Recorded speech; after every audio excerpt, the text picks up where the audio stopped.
the way you duck into the punch of fascism is by thinking we can't do better. And corporate rule is already killing us. We can't take more of the same. Whatever yesterday was is not acceptable. And the only way out of this crisis is to boldly claim the future. And that's going to be a future where Americans can get health care as a matter of right. It's going to be a future where we respect the rights of indigenous communities and the resources beneath their feet. It's going to be a future where we put human beings at the center of our public policy and we put corporations where they belong.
Hello and welcome to Counterpunch Radio. My name's Eric Draitzer. Thanks so much for tuning in, coming back to the show. First-time listeners finding the show, welcome aboard. Always happy to have you. Again, I want to make my plug, as always, for Counterpunch. How important is alternative media in this time of the pandemic, when we're hunkered down in our corona bunkers in various parts of the country and of the world? I know that I am very much valuing alternative media. The few places that I do go every single day that I support, I highly value them, and particularly now when the corporate media is just so much noise and we're inundated with just so much sadness and so much tragedy. And so I think it's really worthwhile to support those outlets that you really do respect, that are putting out good content, and Counterpunch is one of them. You can support us with a subscription to the magazine. As I noted in our last episode, next issue is the last one. So what that means is that when you subscribe to the print magazine, you will automatically be a Counterpunch subscriber, and you will have access to the brand new subscriber only content that will be on the website. That's going to include all kinds of articles that would normally have been in the print magazine, plus new content, additional podcasts, all kinds of other stuff that's going to wind up in there. And you're making a wonderful contribution to help Counterpunch keep us going. So please do consider that, and supporting us through the PayPal as well. And you can also find my other work on Patreon, patreon.com/Eric Draitzer. Lots more content there. I want to turn to my guest today. Really happy to speak with him, somebody who's undertaking a very important mission in my view. Shahid Buttar is with us today. Shahid is a candidate for the House of Representatives from California's 12th District. He is the former director of grassroots advocacy at the Electronic Frontier Foundation. He is a poet, a musician. You can follow him on Twitter at Shahid for Change. Shahid Buttar, welcome to Counterpunch Radio. Thanks for having me, Eric. It's great to be with you. Really happy to speak with you, and really happy to see left politics, progressive voices really making a run at power and really taking on some of the entrenched interests. You, of course, taking on Nancy Pelosi. We're going to get to all of that in a few minutes. But before we do, tell us a little bit about you. Obviously, you existed before this campaign. Who are you? What's your background? Where do you come from? I appreciate the question. Yeah, I did exist before the campaign, and I came from England, to be short, by way of Pakistan. My family immigrated across the world twice, seeking freedom and opportunity, very much the same goals and values that drew so many people from all over the world to the United States over our nation's history. And I came up in rural Missouri. My family moved there when I was 2 years old. Grew up in a small town called Rosebud. It was really iconic in lots of different ways looking back. But to put a long story short, had a chance to experience parts of the American dream. My family, my dad did well for himself. We moved to a big house in the suburbs.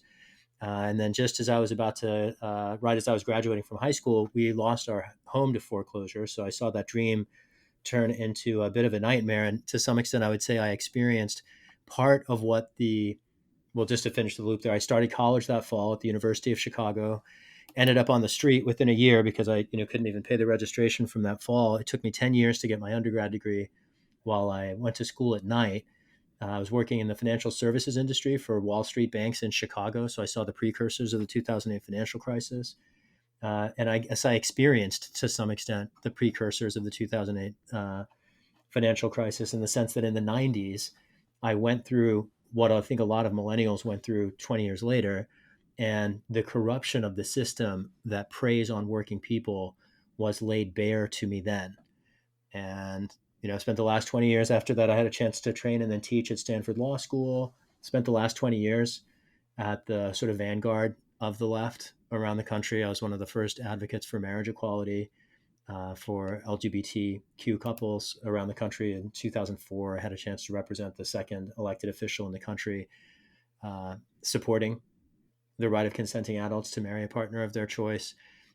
Did a lot of work with the American Constitution Society for 3 years. I was on the national senior staff there, developing a pipeline of progressive jurists for the next Democratic president to appoint.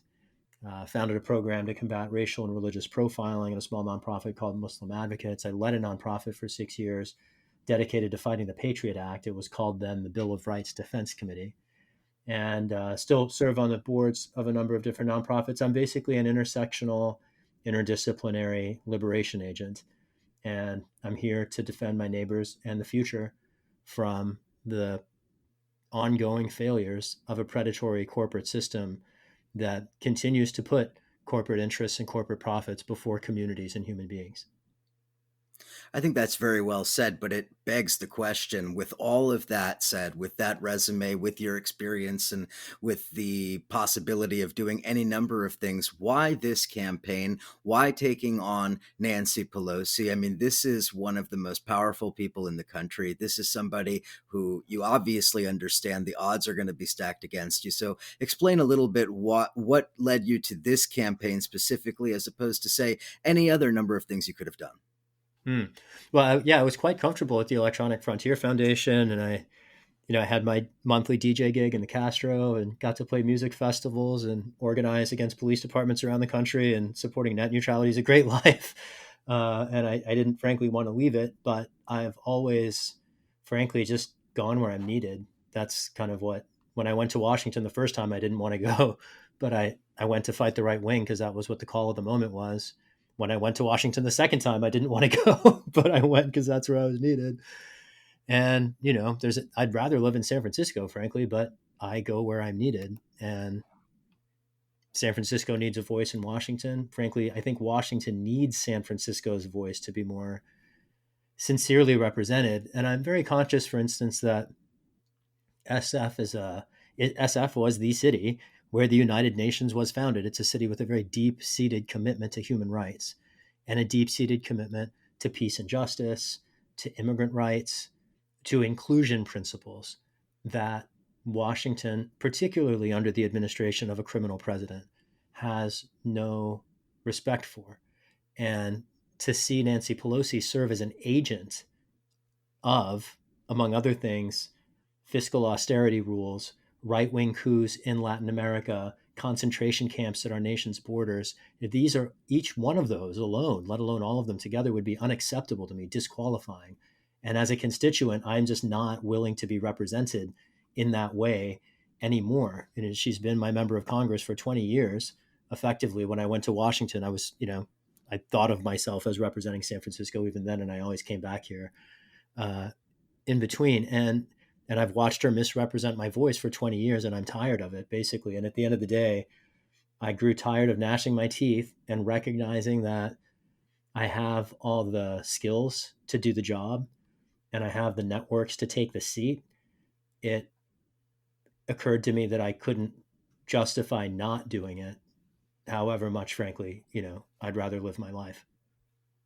Well, that makes sense. But the follow up question to that would be, to what extent can you help us understand the forces that you're up against here? And what I mean is that Nancy Pelosi is not simply an individual. She represents an array of interests, an array Mm, of ties that she has to all sectors of capital and so forth. So I just want to get a intriguing. sense from you the extent to which your campaign is really taking on something much bigger than the Speaker of the House. Right. Well, I would say it's much bigger than a congressional seat, and to say that it's the Speaker of the House starts to capture, you know, what's at stake here. I mean, we are ultimately fighting for all the marbles, and I would say that if we're successful, it's not just a congressional seat that we capture.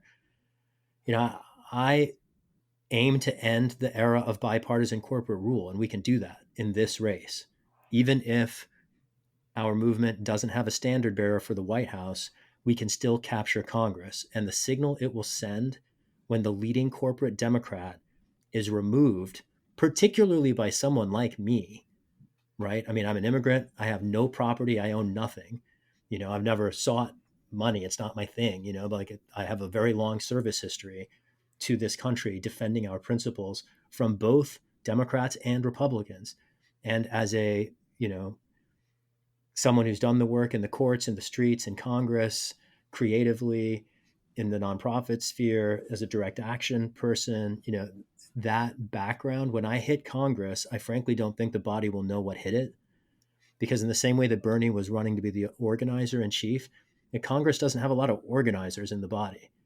And I've been in Washington for 10 years. I know how that city works. I've briefed Congress twice at the invitation of different members. I would be entering with some measure of uh, expertise. And I think that against the critique that I can offer of the speaker's long disservice and misrepresentation of the city, I frankly don't think her record can be defended. I mean, I'd put it this way: I'm looking very forward to debating her, right? And as the first Democrat to ever reach a November election against Pelosi, we do present the strongest challenge that she's ever faced in her career. And I'm particularly eager to share that contrast that many of her constituents have never had a chance to hear, right? I mean, national media depicts Nancy Pelosi as if she were a lion of the left, and she's anything but. I mean, Nancy Pelosi she showed up for the impeachment struggle like a boxer throwing a fight. She criticizes the president while doing everything she possibly could to enable him. She supported his corporate trade deal on the very same day she announced the impeachment. His military budget, his concentration camps, all of that required her signature. And she was all too willing to provide it. And her theatrical so called resistance to a criminal president, I think, not only cannot be tolerated, but I would describe it as much a threat to our republic as our criminal president himself. And that's ultimately why I'm running. I mean, does have, you're absolutely right, the benefit of an institutional edifice that includes not only the role of being the speaker, which includes a heavier media footprint than any human being on the planet, with the exception of the President of the United States.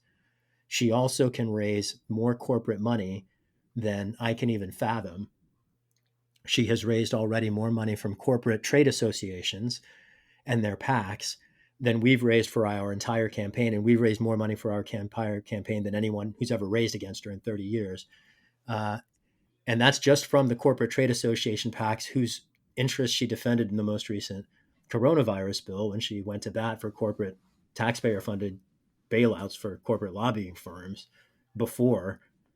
And instead of, in fact, she does not support a bill to cancel the rents and mortgages of the sort introduced by Ilhan Omar. Anyway, I'm trying to wind this up here. The long story short is she has a media footprint, she has a funding footprint, and being the Speaker of the House, there is a tremendous chilling effect on any number of people who would want to confront her. It's one reason why I'm so grateful for the support of our endorsers. Most recent and prolific endorser was Marianne Williamson. Other people who've endorsed us include U.S. Senator Mike Gravel, Sean King, Dr. Cornel West, Linda Sarsour, Matt Gonzalez here in San Francisco, Vina Dubal, Eric Marr. Gabriela Lopez. We have a a broad and diverse visionary set of prolific people who recognize the need to defend the future from the failures of the past, and their willingness to stand against the institutional power of the speaker reveals their and our shared commitment to people, we the people of the United States first instead of our careers.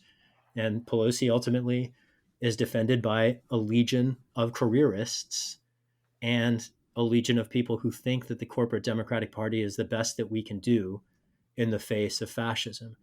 And, the rest of us recognize that the way you duck into the punch of fascism is by thinking we can't do better.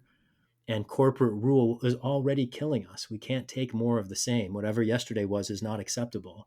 And the only way out of this crisis is to boldly claim the future. And that's going to be a future where Americans can get health care as a matter of right. It's going to be a future where we respect the rights of indigenous communities and the resources beneath their feet. It's going to be a future where we put human beings at the center of our public policy and we put corporations where they belong. I'd like to ask you a little bit about San Francisco and some of the changes that have taken place in San Francisco over the last, say, generation or so. Obviously, the process that has taken place in the Bay Area is similar to in New York and some other urban centers. But I'd like to get a sense from you, as someone who has deep roots in the Bay Area and who understands these changes, how that process has taken place. Maybe you could provide us some examples from your own experience, and then the sort of the real touch point here is, how has Pelosi been involved in enabling these changes with the policies that she's promoted? Yeah. San Francisco and cities across the country have suffered waves of eviscerating displacement and gentrification. And the displacement here has been really severe, particularly because of an affordable housing crisis. And it's an affordable housing crisis that has changed the face of the city quite literally. And it has, to some extent, transformed our culture. So I mentioned that I spent 10 years in Washington since I came out of law school 20 years ago. I had two different 5-year stints there. And each time I came back to San Francisco, the city looked different, literally different. There were neighborhoods that were browner and darker that were whiter, and they've grown more so. And, I don't want to say that, that's a problem in the abstract. I love for the city to grow more diverse and for people to come into it. But when people can't survive here and they have to leave, that presents, I think, a problem for all of us. And one of the really interesting questions that I invite any, institutional Democrat or centrist to grapple with is, would our affordable housing crisis look any different in this country if the Democratic Party weren't led by a wealthy landlord protecting her own class interests? And that's the story, in a very long story short, of Nancy Pelosi under her tenure, Congress abandoning federal spending on affordable housing through the Community Development Block Grant Program that used to funnel well over $12 billion to HUD every year, and that program's budget has fallen through the floor during Pelosi's tenure in office. And it's not as if we haven't had the money. She's hurled much more money than we've saved on housing at the military industrial complex. The military budget has climbed through the roof while we supposedly don't have money for doctors or medicine, which is, just foolish on its face. And I would say that with respect to the housing crisis in particular, there are a number of visionary opportunities for us to, again, claim this brighter future. In the immediate present, faced with the pandemic and the crisis in the economy, I'm very supportive of Representative Ilhan Omar's proposal to cancel rents and mortgages for the duration of the pandemic. In addition to suspending rent and mortgage payments, her bill also includes support for small landlords so that, for instance, someone who rents out a room in their house or just has one extra property, perhaps, that they're not forced also to bear the cost of the pandemic, but it forces corporate landlords and banks to bear the housing costs during the pandemics. And that's where the cost should lie. We've bailed out the banks before. We just did it again. There's no reason not for banks to bear the burden that is instead right now driving American families across the country to the wall and desperation. Further, if we think about housing as an opportunity to reclaim not just reviving the federal spending for affordable housing owned in a neoliberal paradigm, but a new era of social housing owned by the people, accountable to the residents. That's a vision that I want to reclaim in particular. And I also support the Green New Deal for public housing, introduced by Representative Alexandria Ocasio-Cortez and Bernie Sanders. I had the honor of being with them at the press conference when they introduced it in Washington. And that bill would provide billions of dollars to retrofit existing public housing and to include in the green future social housing owned by the people, accountable to the residents. And that's a paradigm shift. It's a visionary approach to a housing crisis in which the speaker is unfortunately entirely complicit. And maybe just the last point I'd make there is the class interest and her wealth inheres in real estate. She has a class interest as a landlord, and it does seem that her interests are reflected in her legislative record. And that's not at all consistent with the media's depiction of her as the resistor in chief. It is much more reflective of the reality of her as Trump's greatest enabler in Congress. And maybe I just note there that she and the president have a great deal in common. Both President Trump and Nancy Pelosi are real estate oligarchs. They're both born into wealth, son and daughter of powerful East Coast families. They both govern by photo op and theater, um, and they're both going to be replaced this November. Help us understand, as you were kind of alluding to there in the end of your response, help us understand about the Bay Area and politics in the Bay Area. I'm originally from Southern California, but my adult life's been spent in New York. I have a pretty somewhat solid understanding of New York politics and what forces are really at play, who's really influential, etc. The Bay Area is unique in some ways and similar to other cities in other ways. And I'd like to just get a sense from you about where are the power blocks? What are the elements of capital that are lined up behind Pelosi? You mentioned real estate. What about Silicon Valley and finance and some of these other sectors in the area? Talk to me about how political power really works there.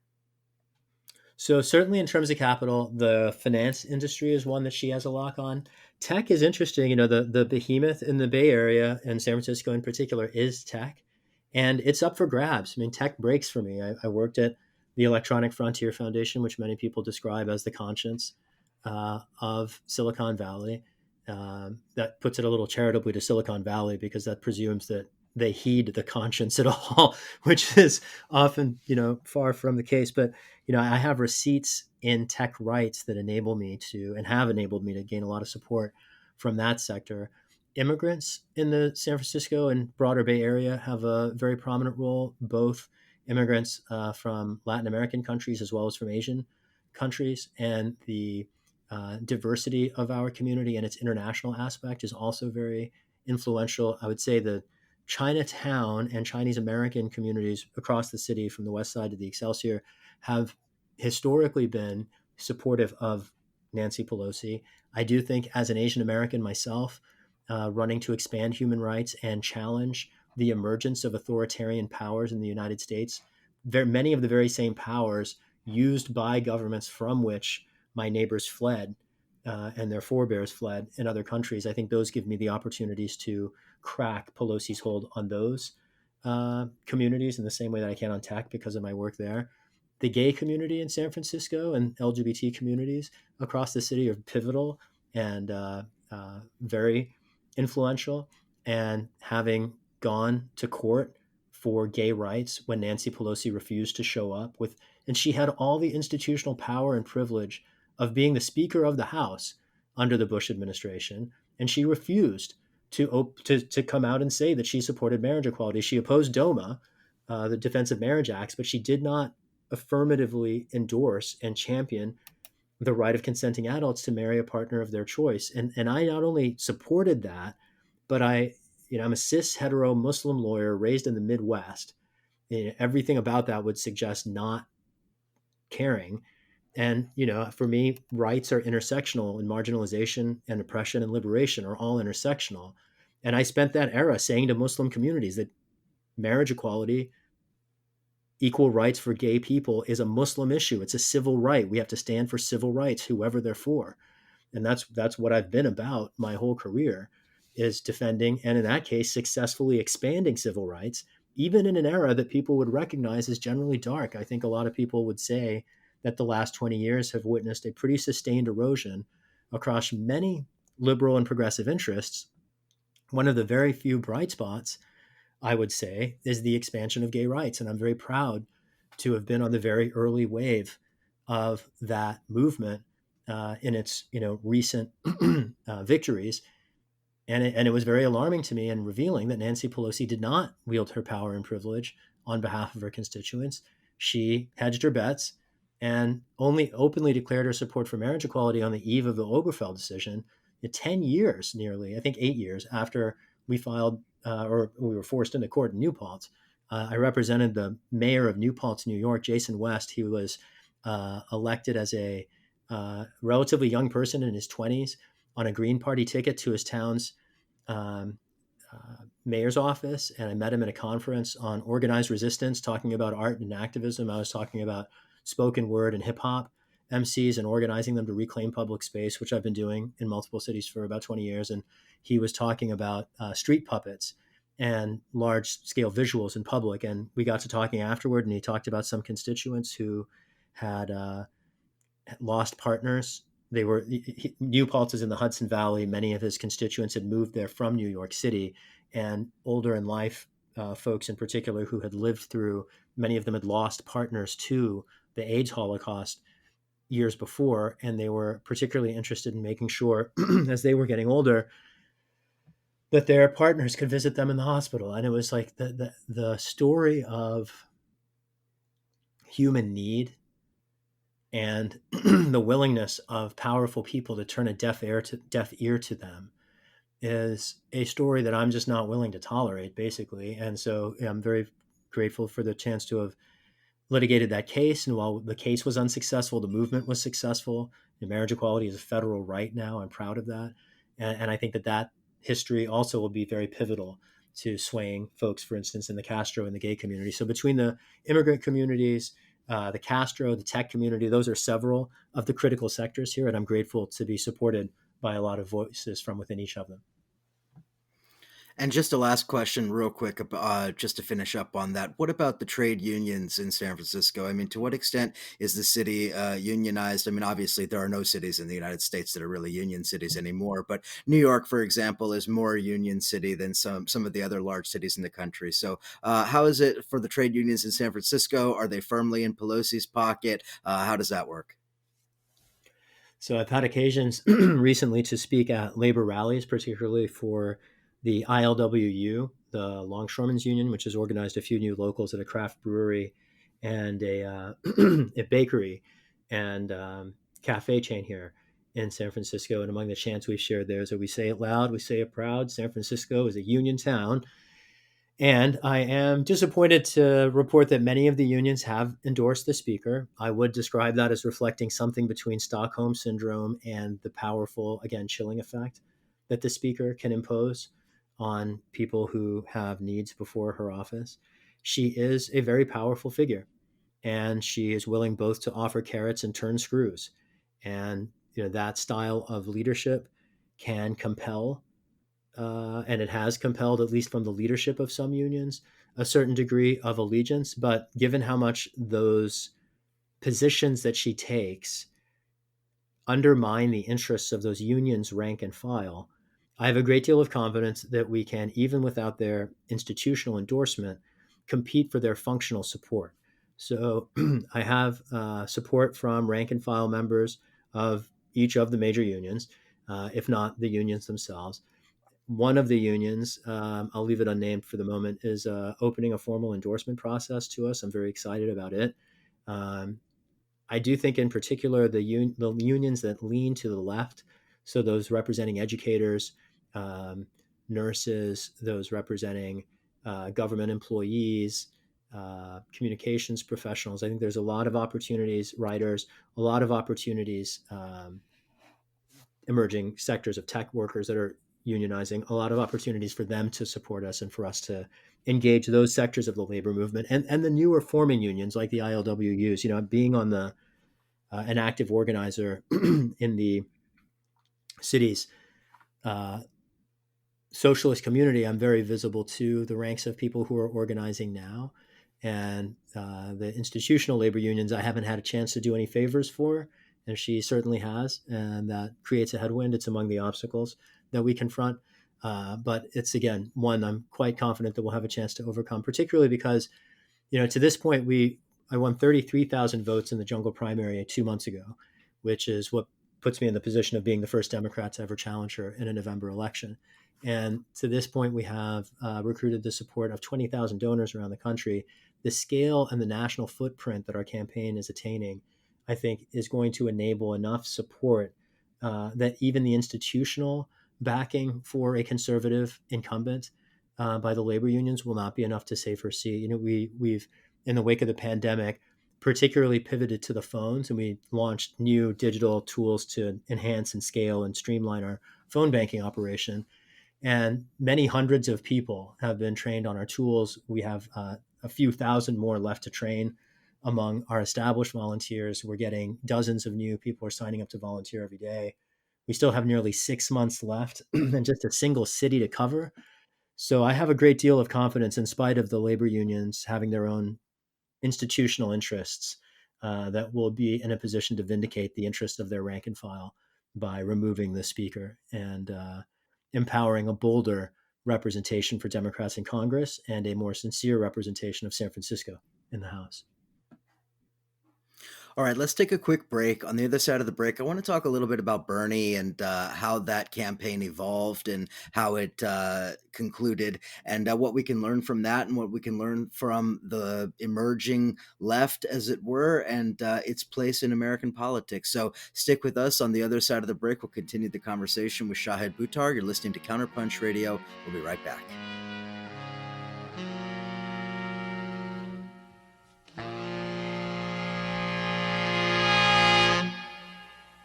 This land is your land. This land is my land. From California, well, to the New York Island. From the Redwood Forest to the Gulf Stream waters. I tell you, this land was made for you and me. As I went walking down that ribbon of a highway, I saw above me all that endless skyway. Now I saw below me that golden valley, and I said, this land was made for you and me. As I was walking, now they tried to stop me. They put up a sign that said, oh, it said private property. Well, on the backside, you know, it said nothing.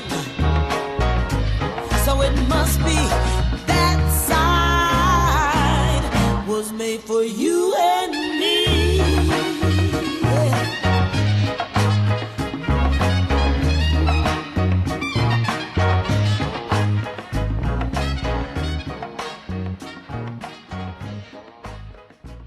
And we're back here on Counterpunch Radio. I'm chatting with Shahid Buttar. Again, you should follow him on Twitter at Shahid4Change.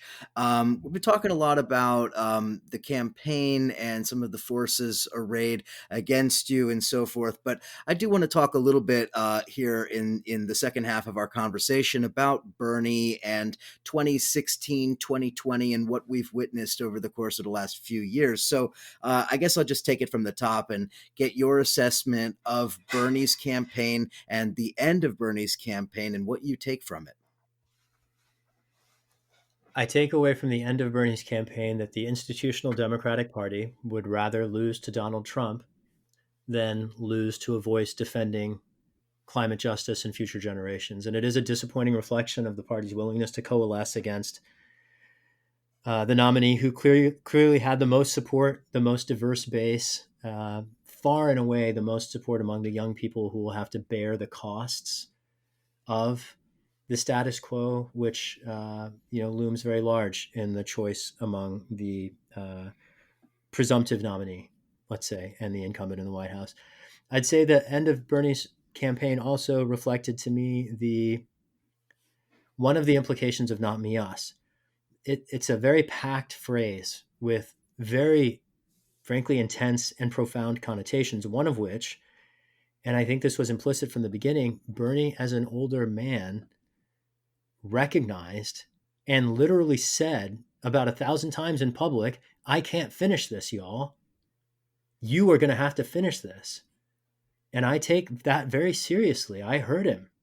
He said, it's not him, it's us. And I get it. I understand. It's beyond one person. And I think that none of us can, with any degree of fidelity to the movement or our principles, invest in particular people all of our hopes, because our values transcend people. What made Bernie inspiring, what makes him inspiring to me still, in spite of his tactical decisions in the race, which I, disagree with, I he remains the figure to have done more for working people and the left and future generations in American politics more than anyone in a century. And he is a hero without rival in my mind. And I was very eager to support his administration in Washington. I remain very hopeful that he will unsuspend his campaign. We need his voice now more than ever. Um, and if the best I can do is fight a tyrant in Washington, I am happy to sign up for that too. That's basically the flip side of that coin. And again, I was disappointed in the end of his campaign. I saw in his 2016 campaign remarkable, profound success beyond winning the White House. Bernie did more in 2016 than win the White House. We might not have won the White House, and that was due to the same party machinations in 2016 that we saw in 2020. If our democracy, frankly, was as reliable as I wish its procedural mechanisms were, he would be the president. But we can't, between the role of campaign finance and money in politics, the role of corporate media and contriving public impressions, there are a lot of fingers on the scale that skew our democracy and to this point have denied us our rightful representation in Washington. But I think even if he is not going to be the president, he's done so much to transform the public consciousness and the public debate. I mean, I'm running, among other things, on universal health care. If you asked me in 2015 if you could run for Congress in the United States promising a right to medical care as a right, I would have laughed in your face. There's no way I would have thought anybody else would agree with that. I certainly supported it. It's a cornerstone of a humane society, frankly, and everybody else around the world gets it. But if you ask me what is the likelihood that in America enough people will figure it out, that we actually could run for office, federal office, on these issues, I did not think it possible. There's no way I would have thought it possible. And the reason I'm running for office is Bernie showed that a majority of the American public already supports the vision that I have long shared with him for climate justice, for racial justice, for economic justice, for containing corporate power and putting people at the center of our public policy. These are not radical propositions. These are simple, common sense commitments. And the only thing inhibiting those commitments in Washington are the careers of the people who put themselves and their corporate donors first. And I'm eager to flip a script, liberate a seat, and usher in a new era in Congress.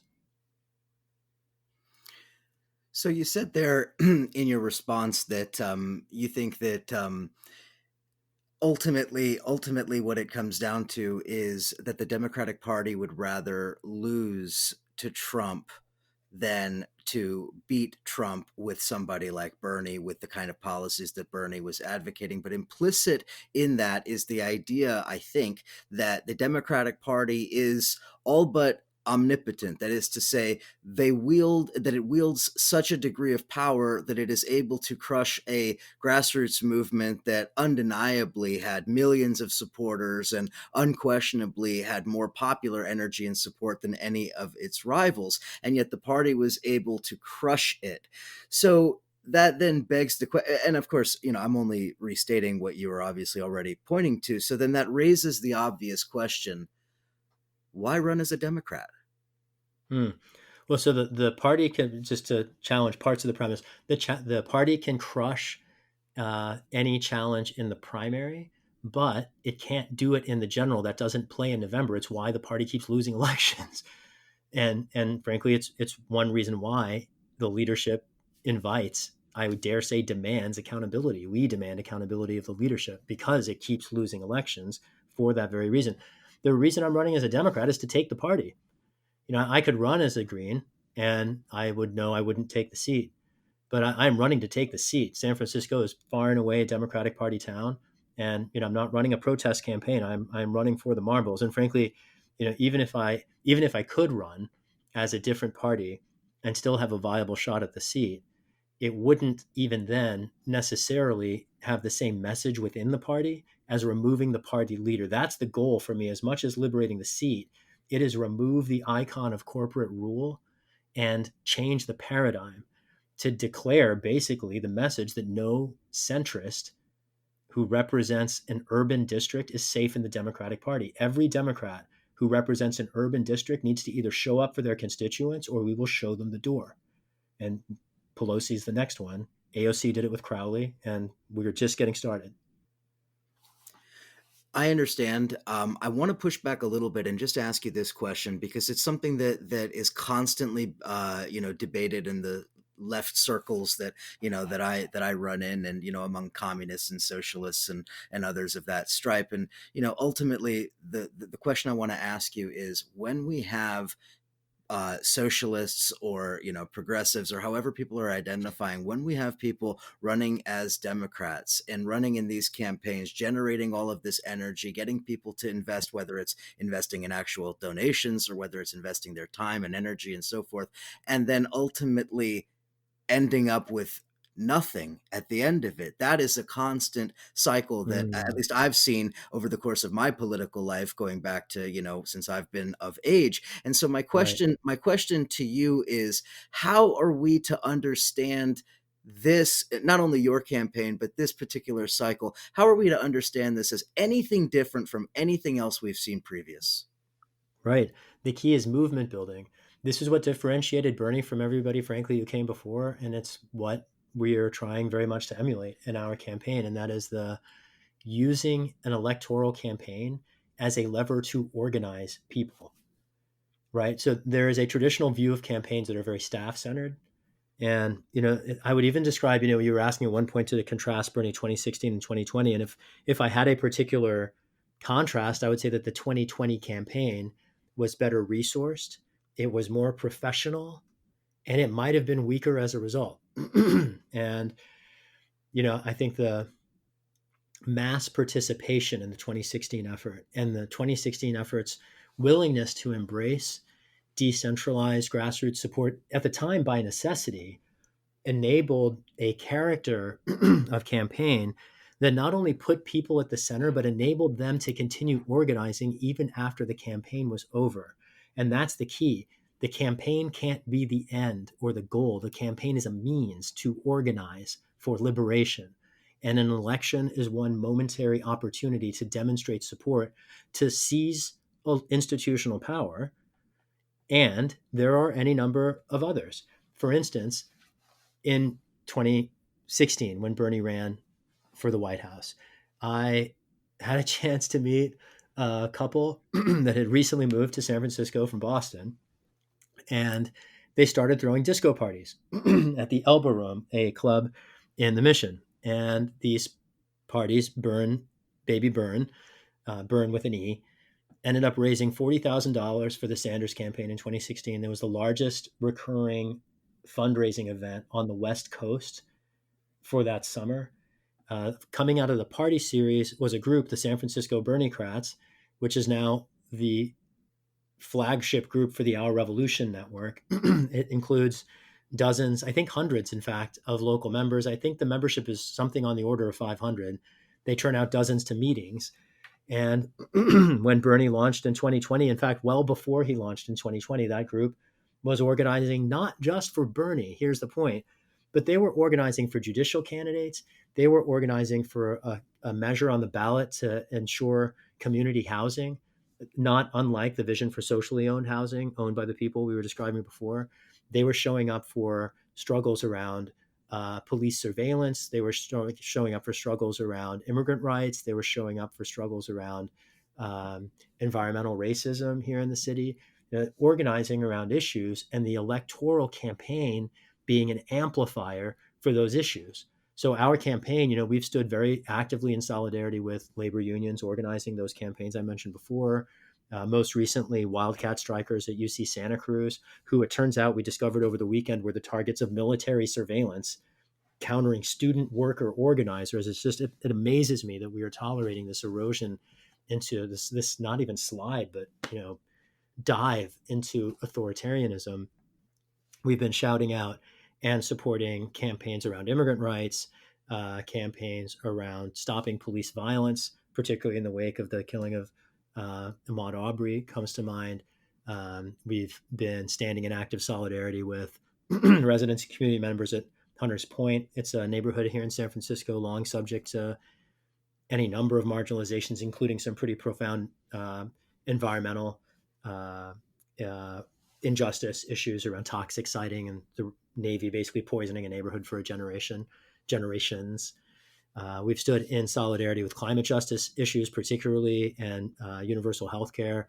Before the pandemic hit, we were saying, frankly, somewhat ubiquitous and grassroots mobilizations and demonstrations around climate justice and universal health care in the city. In fact, I don't think there's been a major mobilization for climate justice in San Francisco in the last 3 years that I haven't participated in and promoted and helped amplify. People might remember the viral clip of some 6-year-olds who visited Senator Feinstein about a year ago, who she shamed in her office because they didn't vote for her, as preposterous as that was. I was with them that morning before they went to her office, and I was there when they came downstairs afterward. And, I've been there with the Youth Climate Strike, with Extinction Rebellion, with the Sunrise Movement, with all of the groups supporting Medicare for All, from the Nurses Union to Physicians for a National Health Plan. Solidarity has been the name of our game, the ethos of our campaign, and it's both how we aim to win.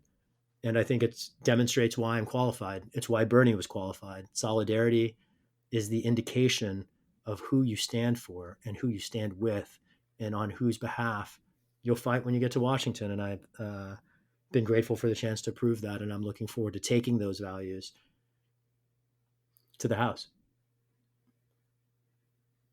What I want to get at in asking that question and this follow up is really the sort of the center of this ongoing debate. And certainly the debate is not going to end with this election cycle. It will continue. But this debate about the left and its relationship to the Democratic Party. So you're on the left and you're running as a Democrat, and you said earlier in our conversation that you really seek to that you would like to take over the Democratic Party. And my question to you is there a historical precedent for something like that, or is it possible that historically the only time the left has triumphed is when it has established its own parties? And if that's the case, is this a fool's errand? Oh, no, it's certainly grounded in history. FDR's history or the civil rights movement, multiple points in time in American history reflect the Democratic Party breaking for labor worker rights. The Progressive era, when antitrust legislation was enacted at the turn of the century, the New Deal era in the 1930s, responding to the Great Depression, and certainly, the Great Society era under LBJ, under which the civil rights movement, blossomed. There have been, any number of not even moments, eras that prove the point. I mean, frankly, the corporate co-optation of the Democratic Party is the historical aberration. So I would say the race to sees generalizable principles on the basis of the last 30 years, I think presumes too much. It reflects a certain myopia and an unwillingness to heed history. In fact, history would teach us why we should be more ambitious and unwilling to concede the party. Um, it was really in the 90s under the Clintons that the Democratic Party got seized by corporations, and it is returning the party to its roots that dominated it for decades before. That's what we're doing, and I see that as ultimately an inexorable project. I don't think there's anything the corporatists can do to stop it. It's just a matter of how many cycles does it take for us to get there. The urgency, comes not only in the face of a pandemic, but also in the form of a climate catastrophe. And I do think of it as, a race metaphor applies not only to our campaign to replace Pelosi, but also our movement's effort to secure climate justice before capitalism kills us all and resigns us to a future of resource wars and insufficiency and meteorological chaos, all of which have already been unleashed. And we have diminishing opportunities to contain. And we owe it to the future to do everything we can to protect it. We've already done so much to undermine it. And as I look to this question, it's clearly not viable on the timescale that we need to establish an independent party, not in the United States under a single member district plurality system. There's a whole theory in political science around the centralization of two parties in a system that gives all the points to first place, that's how we do a first past the post electoral system. So given that we have a structural entrenchment of two parties, the only path for liberation is to take one of them. And, that's happened many times. 1968, most recently, it's already happening, actually underway right now. The Squad in Washington is a vanguard that is in the process of taking the party. The proposition for a Green New Deal has captured the American consciousness, just like universal health care and Medicare for all, just like Ilhan Omar's bill to cancel rents and mortgages. These are marker bills that will transform the consciousness of a generation. Having seen these kinds of proposals, I don't think the American public can unsee them. And there's nothing the past can do to defend itself. I'd even put it in these terms: generationally speaking, the deal is sealed. Millennials and Zoomers are the most progressive left leaning that the Republic has ever seen. And we know that the conservative voices in our society are clustered at the older ends of the spectrum. It is not a reflection of rocket science that people age and aren't with us forever. And it is inevitable that a differently composed electorate will emerge over time, enabling different choices at the ballot box and different corresponding policies. It's just a matter of how fast can we shrug off the yoke of a dying system that threatens to kill everyone's grandkids for the sake of putting money in the pockets of investors and shareholders of fossil fuel companies and weapons manufacturers. And I am running as a bet that enough San Franciscans care about the future that we're willing to cast a ballot to defend it. I think that's very well said. And just in the last couple of minutes that we have here, let's say you win. Let's say you win and you're headed to Washington. How do you help us feel comfortable with this idea that the Democrats and members of the Democratic Party are somehow going to be the agents of change that we're looking for? Because you're talking about taking over the Democratic Party, but at least for many of us, what we really fear is how the Democratic Party takes over us, how it takes over our movements, how it co-opts everything that we try to do. How is it that entrance into the Democratic Party isn't just taking over the left? It's a totally legit concern on the basis of the history, though I would say that, I don't want anyone to be comfortable with anything. The way that the answer to the question is for people not to be comfortable and instead to agitate. We have to think globally and act locally. And it's not like we stop after Election Day. Election Day is not the end of the process. I mean, Election Day is when you just get a new shot at the apple. You get to compose different people to then go at and push. And the very same things that push public officials, I'm running for this office after 20 years of direct action, policy advocacy, impact litigation, grassroots organizing, and nonprofit leadership. And I recognize, I mean, I did all those things to push public officials. The reason I'm running for the seat is I'm tired of waiting for Pelosi to show up. And I recognize, having done those other things, I can't just do those other things while knowing that my own voice in Washington and my community's voice in Washington is intransigently defending Wall Street instead of our principles. And for me, running for this seat is acting locally. This is the local act to to exercise a global solidarity praxis. And I would say that to anybody who's concerned. I mean, if you're concerned about the idea of the Democrats swallowing the left, the solution to that, there is no comfort to be had. The solution to that is to organize. And we take over the party when we organize. And when we don't, you're absolutely right, we get consumed. That's the story of the last generation. The reason we're in this mess is because there was, I don't want to say people fell asleep at the switch. People have been organizing throughout. But, I'm part of a generation. I've seen many of my peers, we're not on an ideological front line. I've been, one, I guess I describe it as a bright lining in the dark cloud of the financial crisis in 2008. And I think now might in the future have a similar, in retrospect, connotation. It was a really rough time then for a lot of people, and it radicalized a whole generation. I mean, there's a whole generation of Americans who came out of that crisis educated enough to understand that they have a shared interest in healthcare and peace and justice. Their forebears didn't get it. They were basically, I don't want to say that boomers were bribed, but prosperity can be alluring, and it can be really easy not to explore our shared interests when there's enough for everybody to eat what they kill, as it were.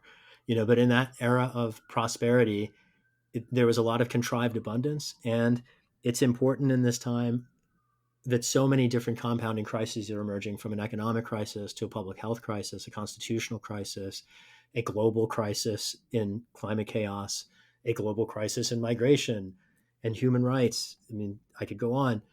In the face of those crises, we have to recommit to our principles, and they include taking care of each other. That's what Medicare for All embodies. They include taking care of our kids. That's what climate justice and the Green New Deal embody.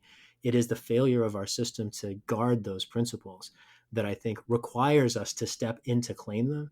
And I think you're totally right. It's a real threat to any movement, electoral co-optation. And the solution to that threat is to strike through the target. I'm a martial artist as well, and I sometimes cite Bruce Lee and his Jeet Kune Do martial art that he developed. It was a principle he sometimes talked about, striking through a target. And, in the way that if you're breaking the nose, you don't aim for the nose, you aim for the middle of the head, but you go through the nose to get to the target. And for me, the election is the nose. I'm not running for a seat. I am running to do what I can to join the squad and usher in a new era of policy, to propose visionary policies. I want to, for instance, end judicial life tenure, to end judicial politicization and restore and recover the independence of the judiciary and our courts from the likes of Brett Kavanaugh. I fought Brett Kavanaugh's nomination in 2006 to the DC Circuit. And, there aren't a lot of plans for what to do about the court. I know what to do about the court. I know what to do about a bunch of different things: mass surveillance, mass incarceration. I have a 20-point reform plan to fix criminal justice and reintroduce justice into the equation. When we organize around these kinds of visionary policies, whatever happens at the ballot box, we win. And it's when our movement settles for the ballot box as the indication of success that the party's interests start to attain greater weight. And so, I would just say again, don't settle for the ballot box. Don't just vote. Voting is barely the price of entry.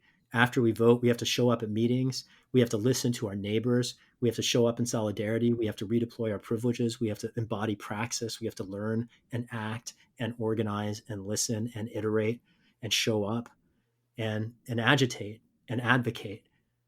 Each of those things will create opportunities.